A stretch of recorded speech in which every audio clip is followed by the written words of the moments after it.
Hi, welcome to Leadership Diagnosis, helping you create a better, healthier organization. Let's take a closer examination into your business. I'm Dr. Mike.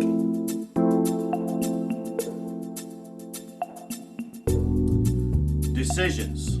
They can be some of the most unnerving aspects of our leadership within our organizations.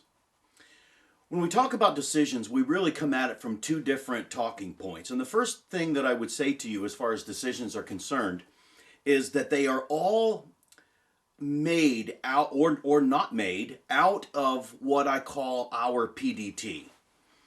PDT stands for Personal Data Threshold. Now, a personal data threshold, your personal data threshold, all that means is that you only know what you know and you don't know anything more. In other words, everything that you have learned, everything that you have experienced, your entire life up to this very moment exists within your sphere of your PDT. The problem with your PDT and my PDT is there are lots of things outside of that circle of knowledge that we have not experienced, that we have yet to learn, that we have yet to encounter. And so what happens then when it comes to decisions is that tomorrow, next week, next month, next year, you will be forced to make a decision or not make a decision that your PDT cannot inform.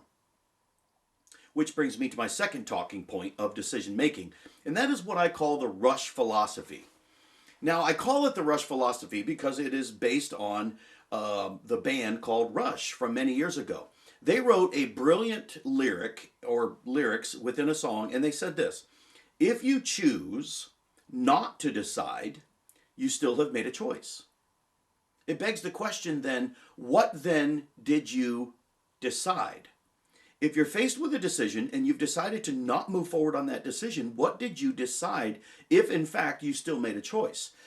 Some would say that if my PDT does not inform a particular decision, then essentially what I have chosen was to avoid disaster. And I would contradict that and say that you have essentially avoided success.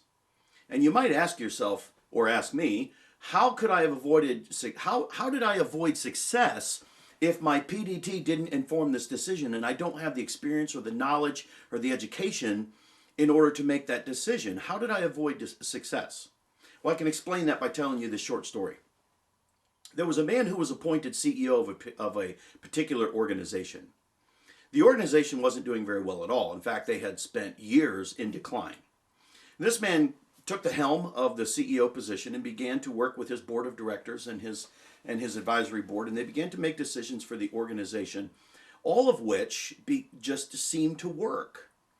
And one of his colleagues approached him one day and he says, "Tell me what it is about you that causes you to make these decisions that is beneficial to the organization." And he responded by saying, "The answer is simple. Just make right decisions. Make right choices."